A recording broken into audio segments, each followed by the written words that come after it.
Hello, and today I'm going to moon you.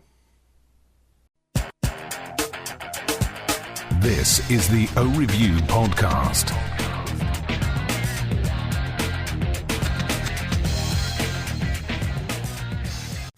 O Review.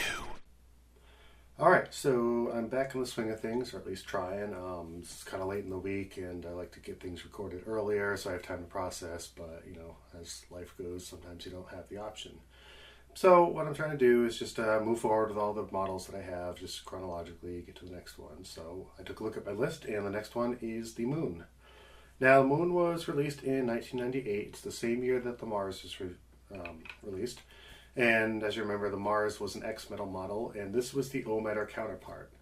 Now, back when I started getting into Oakley around 2002, I saw the Moon, and I was, we're all just sort of X-metal snobs back then. And we didn't really give it a second thought, and we thought, all right, let's just go to the poor man's Mars. Everyone has, if you really want the good stuff, go get the actual Mars. However, later as time goes by, I see them, and kind of as things started filtering out, because, when you first get into Oakley, you see everything out there, and then slowly things start to disappear, get replaced with new things. And you sort of get like sort of a mini nostalgia for things that are starting to disappear because you realize, oh, maybe I won't be able to get these in the future. So the models that you didn't originally end up liking at first become the models you end up wanting to get, and the Moon was one of those. So let's just take a look at the model here. The first thing you notice is that the ear stems stick out way past the orbitals. Most models don't do that, but since this is so small, at least I don't think these things are actually any larger than most of the other models, but just the fact that it's so small, it just jumps right up past that. So take that into consideration when you're getting vaults and cases for this. I'm going to be very gentle with these because these are prone to breaking, and I'll explain why in the future. I like to go right to the base of the hinge and just hinge there. I don't want to pull on that because I just feel like I'm going to snap it like a twig if I do. So let me just kind of push that. The full metal jacket coating on earlier models, I think in the mid-2000s they sort of fixed that problem, but the full metal jacket coating actually makes it a little bit thicker, and that's going to make the hinges kind of be a little bit more stiff. All right, this is about as far as I want to bring it. I'm not going to try these on. They're way too brittle. This is actually my second pair. My first pair, just out of the blue, cracked right there. And if I look at this real closely, I do notice some spider cracks. I don't know if that's just from the coating or if that's all the way through. I'm not going to risk it. I'm just going to leave it as is. But basically, before 1999, the O-matter models and the O-matter that was used to build the frames was a different variety.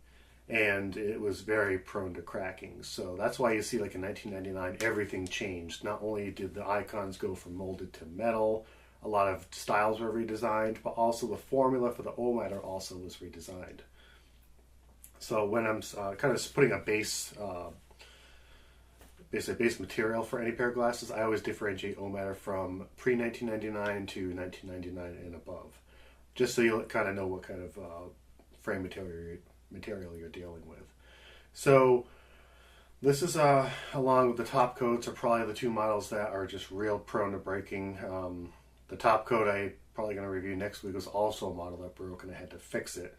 However, I was probably able to fix the top coat a lot easier, but as soon as an orbital breaks, not much you can do.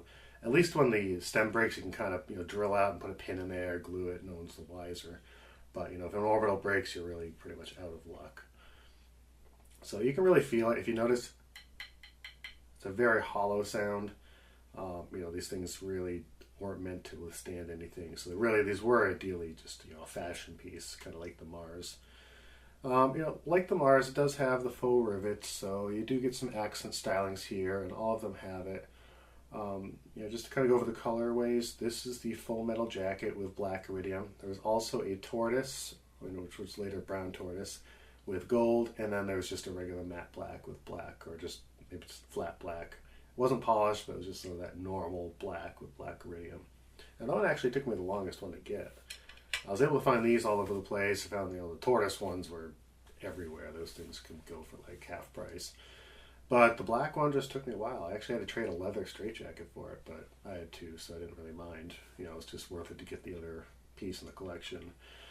The other thing to notice was that, like all models at the time, which had the black box with the black and white artwork, the Silver Moon, even though it's full metal jacket, I call it silver, basically has a shiny label here. So if you have the regular Moon, you're just going to have the regular black and white. But this one, they put a little bit of iridescence on the label, which was pretty cool. The specific FMJ is 5.56, so you're going to see that in a lot of those places, a lot of other models. Basically, just kind of it kind of defines what color metal coating is on it. So you don't see these a whole lot. Usually in movie references, you see the Mars. These don't really come up that often. They are still pretty much a cool item, though. I don't see any markings on the inside. Nothing really standing out there aside from the rivets.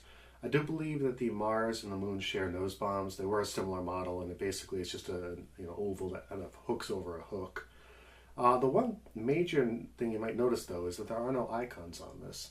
So, like many of the other models in 1998, they went from the molded classic icon to the molded oval icon. They experimented with the jet intake port in 1997 with the release of the Romeo. In 1998, they tried to spread that across many more things. So not only did the X-Men at the time, the Mars, have it, but also the Moons, which were related to the Mars. The Racing Jacket, which continued many years after that, continued to have that, so they never updated that with an update. The Moons lasted until the mid-2000s or so, and then those went away. Water Jacket, of course, is just a racing jacket with some extra stuff. But one curiosity is that the Minute, which lasted quite a while too, also had the intake port on the icon, on the temples. And in 1999, when they switched everything over and the RH jacket was updated, the straight jacket was updated, many things were updated, they actually just moved it over to a metal icon. So the first year of Minutes had the jet intake port on it. So that's just something sort of curious. I hope to pick up one of those at one point, but it was never really high on the priority list, so I didn't end up getting any. So I think I have 1 minute right now, maybe 2 minutes, and they're just the later generation. So that's pretty much it for the Moon. I just want to give you kind of a quick look at this. It's a really unique pair. It's a pair that I overlooked, and I ended up wanting to complete the set after, and I do have all 3 pairs. There's only the 3. And I did collect them after a while. I only got 2 out of the 3 boxes, but I'm okay with that. But, I really think they're unique. The only problem is I would never wear them because I know they're going to crack. And my first pair I did wear a lot. I loved wearing it. It's light. It's got style to it, but if you wear it too much, it's going to crack. And that's unfortunate. Anytime you have them now, I'd recommend just keeping them pristine because they're, there's not too many of them out there. I'd recommend just, getting it for the display only and just kind of being happy with it like that. So, again, I hope you found this informative. I hope you liked it, and hopefully I can keep rolling these out without too much delay. So I will see you next week when I review the top coat. Thank you. Take care.